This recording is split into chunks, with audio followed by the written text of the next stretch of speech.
So here's one of the biggest differences between Florida's wet season and Florida's dry season.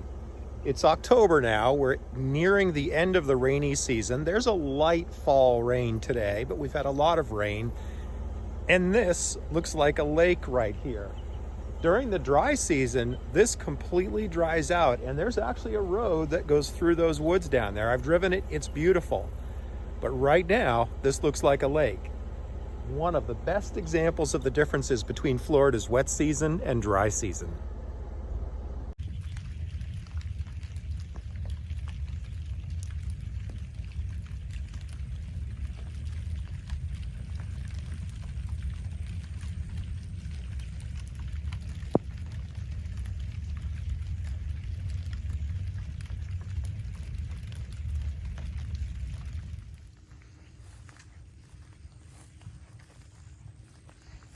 It is a beautiful fall day in Florida. It's the beginning of October, and we have moved into fall in Florida.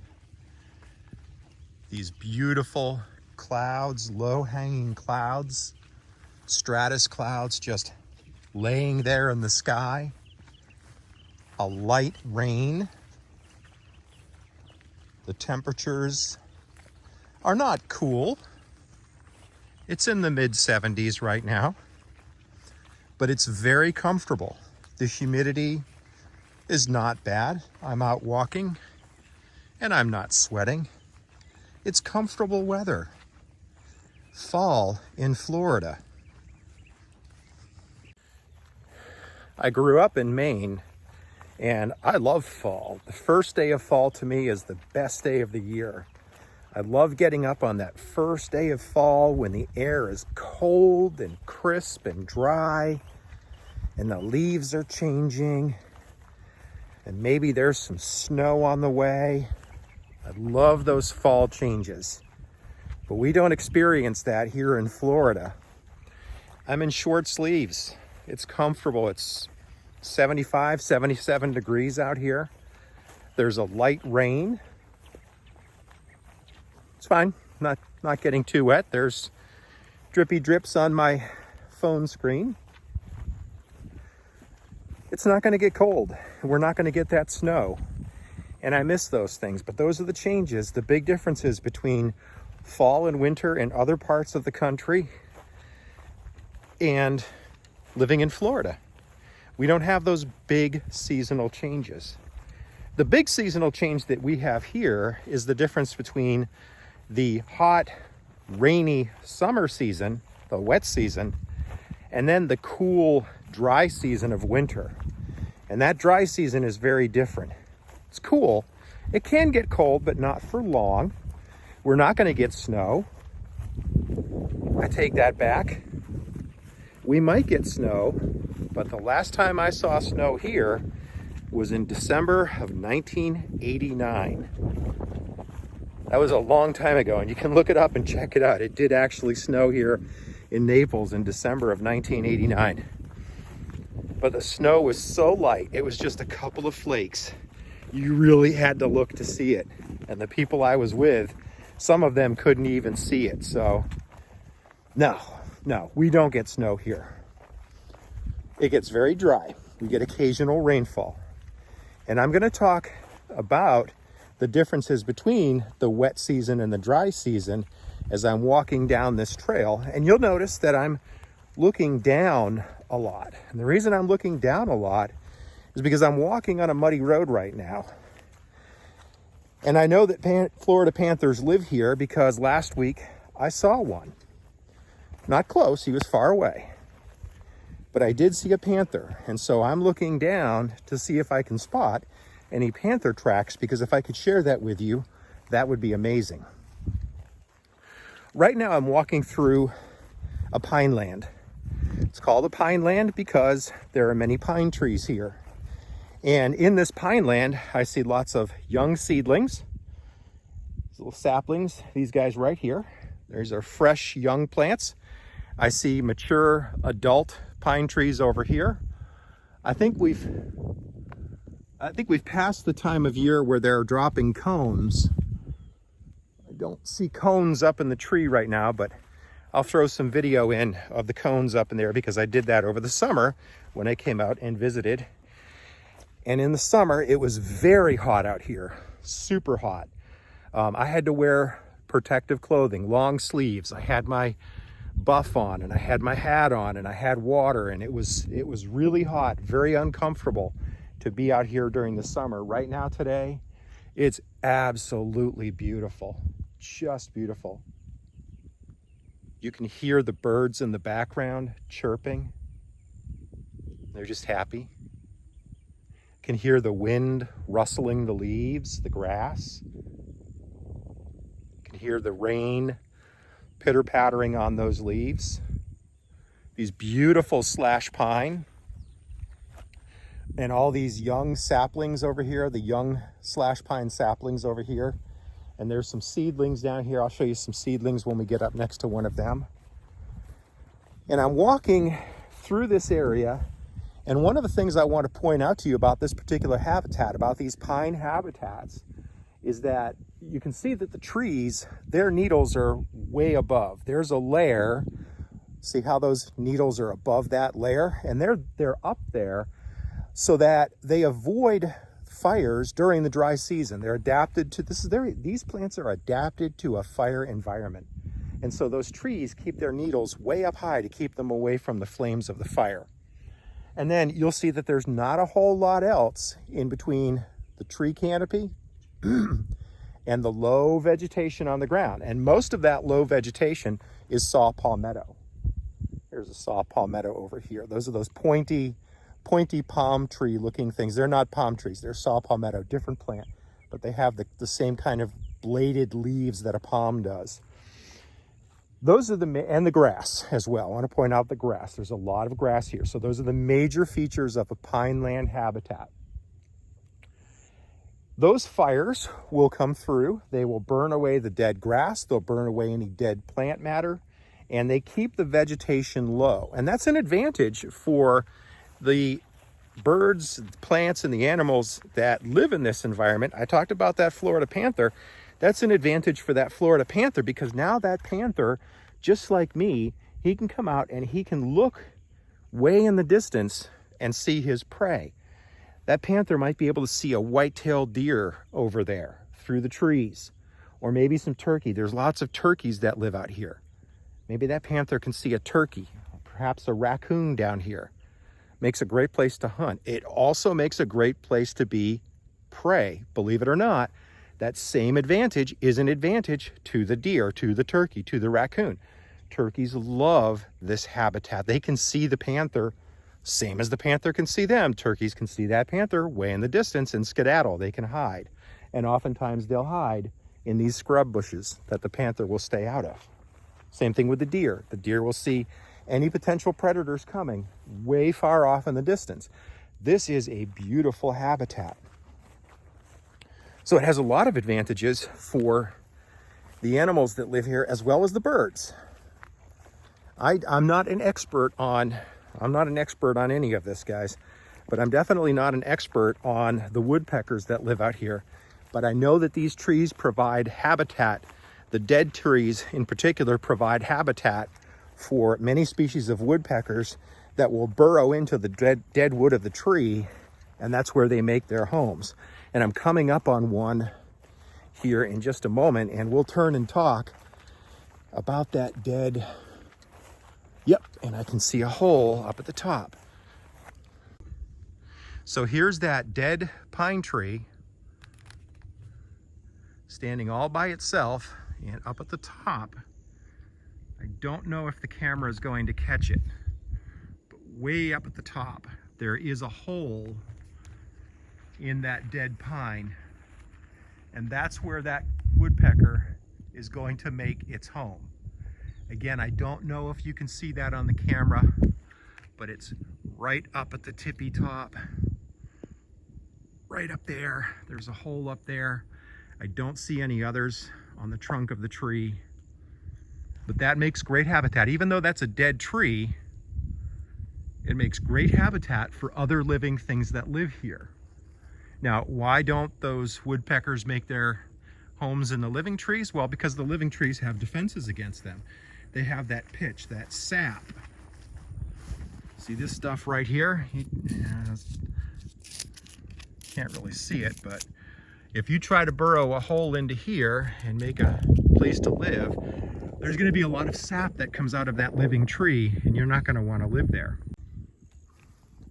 So now I'm coming up on a transition zone, and this is one of my favorite places. I love to come out here because I'm close to two very important Florida habitats. The pine lands, which are over here, and then we've got Cypress Swamp over here. Now this Cypress Swamp is only a seasonal Cypress Swamp. This isn't a year-round swamp. This is just a seasonal swamp. See that water in the road right there? Here's the road that I'm walking on, and that road continues through those woods, but right now it's flooded. So that swamp gets flooded seasonally. And that's one of the important things that we need to learn about Florida science, is the difference between grasslands, which we're looking at right here. We're in a pine land, so we've got a lot of grasslands right here. These could become flooded, but these trees, if it was flooded for the majority of the year, would not grow in that area. So this is dry for the most part. If there's a heavy rain, and I've been out here after heavy rains, if there was a heavy rain, it would get flooded, but that water would go down fairly quickly. But now, as we start walking out here, yep, I'm in it. We're in water. We're in a swamp. Now, this is kind of a spot where we can point out some of the similarities and differences between a marsh and a swamp. This really isn't truly a marsh. This is a grassland that right now is flooded. It's wet. This grassland is wet. There's water here. And if I walk through that water, it's only a couple of inches deep. So this is not a true marsh, but that's what a marsh is. A marsh is a grassland that's flooded all or part of the year. A swamp is a forest with trees that is flooded all or part of the year. And there's some really, really neat stuff out here in these wetlands. These are both wetlands, whether they're grass wetlands or forested wetlands.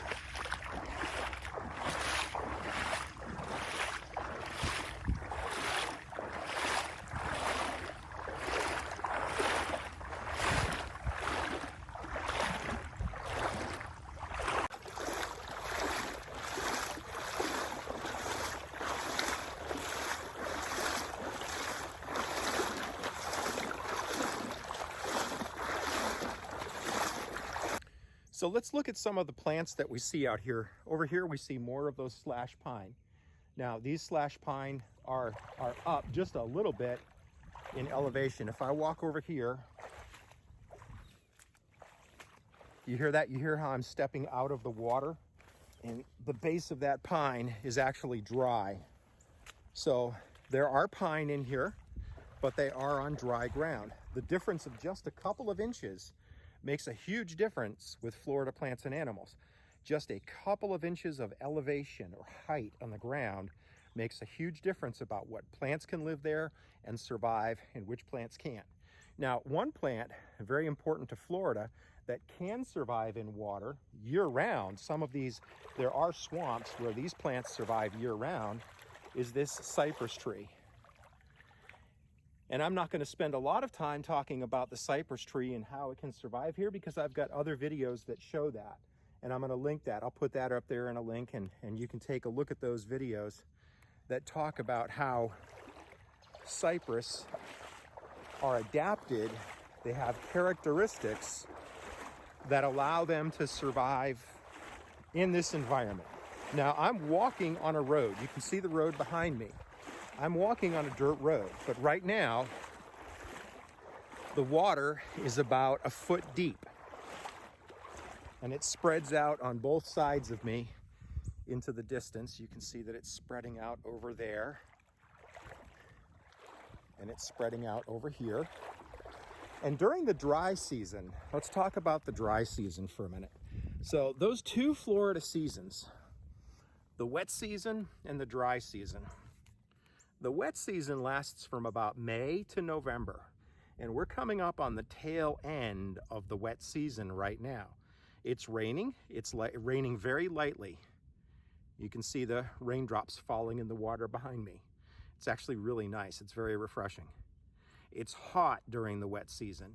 It's humid during the wet season. It's not very comfortable to be outside, as you know. Things grow a lot. If you have a lawn, I've got a lawn, you know you've got to mow it all the time during the summer because plants grow quickly during that hot, wet summer season in Florida. And we go almost straight into the dry season. A little bit of a transition. There's a period of a couple of months here where we go through days like this where the skies are stratus clouds, flat clouds that just kind of lie like a blanket. There's this light rain that falls. The temperatures are cooling. The humidity is coming down. And then around December, we will hit the dry season. The peak of the dry season comes in March and April. There's almost no rain in March and April. Things are very, very dry. I've been out here on this road before, and the sand underneath my feet is incredibly dry. We'll come back out. I'll throw some videos in so that you can see that. We'll put some footage of that out here. So this changes to a very, very dry environment during the winter. Does it get cold here? There might be a couple of days every year where the temperatures get close to or maybe even below freezing, but not that often and not that long. We're only talking a handful of days, maybe 5 to 8 days the entire year where the temperatures get freezing or below. So we don't see snow, we don't see ice. Occasionally we do see frost. There have been mornings where I've come out of the house and I'll see frost on the grass and frost on the rooftops of houses in my neighborhood, but that's very, very infrequent. So plants and animals don't have to deal with freezing temperatures except for a couple of days a year. And that's a big difference because up in Maine, where I grew up, where there is a lot of snow and it does get freezing and rivers and lakes do freeze over, food becomes very, very hard to find. Those plants and animals have to adapt to that. That's why trees in New England lose their leaves. They don't have enough sunlight to make their own food, so they drop their leaves. Because the trees have dropped their leaves, all of the animals that depend on that vegetation for survival, for food, lose their food source. So bears will go into hibernation in the northern part of the country. They will hibernate for the winter. They'll store up a lot of food late in the summer. Right now, those animals are preparing for winter. They know it's coming. Winter's coming. They know it's coming, so they're eating as much food as they can to get as much fat into their bodies, so when they go into their dens and hibernate for the winter, they don't have to eat, and they will stay there until springtime. Do bears in Florida have to do the same thing? They don't, because they will continue to have food sources all year long. They might sleep more during the winter months when it's cooler. They may eat a little bit less during the winter months when it's cooler, but a sleeping bear in Florida is not hibernating. It may look like it's hibernating, but it's not hibernating. And if you disturb a sleeping bear, you're gonna wake it up. So don't disturb a sleeping bear in Florida. Just don't disturb a bear anytime, anywhere, anyway. But those are big differences. Bears in the northern part of the country will hibernate, but not in Florida. They do not hibernate. Why? Because they continue to have food because it's warm enough for plants to continue growing here in Florida through the winter. In response to the dry season, plants are adapted and they do have to respond to that dry season. So one of the responses to that are going to be these cypress trees. Now, the cypress trees are going to drop their needles. These needles on these trees, these cypress trees, will start turning brown in a few weeks, and all the needles will fall off, will come back out. And actually, you know what? They're even now just starting to change color. We can't see it really well because the light's really gray today, but even now, these cypress trees are starting to change the color of their needles. In a few weeks, all the needles will be gone, the trees will be bare, and we'll think that they're dead. Come springtime, all those needles will come back and they will start to grow again. So that's one way that plants in Florida do respond to changing seasons but that's very, very rare. There's not many plants in Florida that have to respond to the changing seasons like that. I'm actually almost sitting in this water right now. I took a knee. It's more comfortable. The water's, it's super comfortable. It looks nasty. It looks murky and brown, and it is brown colored. That brown color actually comes from all the plant material that falls into the water. Let's see if I can reach down and pick some stuff up. So, you know, here's some pine needles. I just reached down and I picked that up. The road is made of sand. I'm standing on sand underneath the water, and there's a lot of plant matter in that water. And as that plant matter decomposes, it releases acids called tannins, and that turns the water brown. Now, that's the same thing that makes coffee and tea turn brown. Same process. Coffee is a plant, tea is a plant. When you put them in water, they release those tannins, that tannic acid. That's what turns the water brown. It's not disgusting. It doesn't stink. There's no smell. The water's actually quite clean, and except for that tannic acid in it, it's quite clear. I can see to the bottom here quite easily. I'm looking around me to see if I can see any mosquito fish in here, which I don't at the moment, but the light, the sunlight, it's so hard to see in here. But I'll put some video in here so that you can see the mosquito fish that like to live in this seasonal water. Of course, they will go someplace else during, and again, another seasonal change. When this water starts to dry out, those fish will migrate someplace else. They don't migrate across the country. They just find deeper pools of water, sometimes deep in the forest, that they will survive in through the dry season, because obviously they can't survive here. So those are just some seasonal changes in Florida plants and animals, and how they're similar and different to other plants and animals in other parts of the country.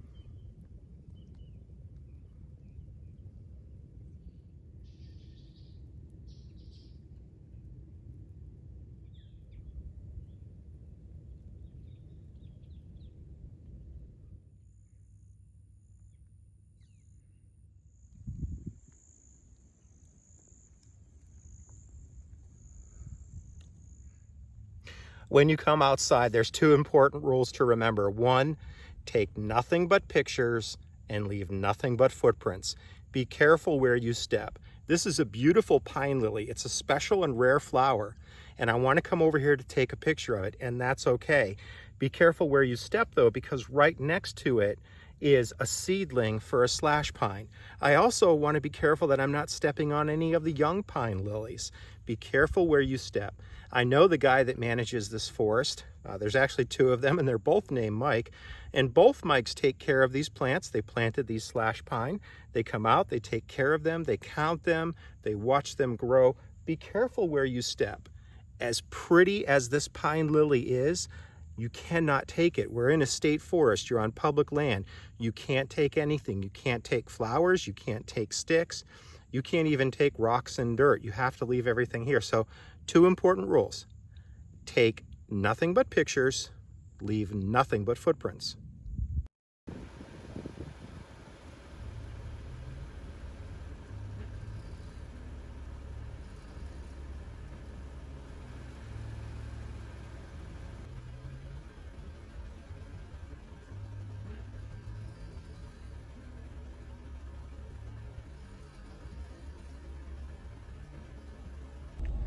So we talked about deer and how they love this forest earlier.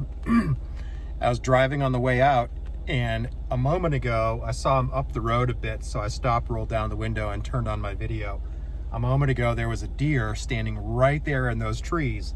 I don't know if the video picked it up, but he was standing right there, looked right at me, and then just kind of walked off deeper into the woods. So just keeping your eyes open when you're out and about. Sometimes you'll see things that you don't expect to see. It's pretty cool. And always be ready with that camera, whatever camera you've got with you, whether it's your phone, GoPro, your big camera, whatever it is, doesn't matter. Pull that camera out, try to capture that shot. If you have any questions, please feel free to ask. I would love to come back out and answer those questions for you. So thanks for coming on me with this, on this wet walk through this seasonal Florida swamp this morning, and My walk back is going to be nice because it's a nice, cool, rainy fall Florida day. Have a good one, guys.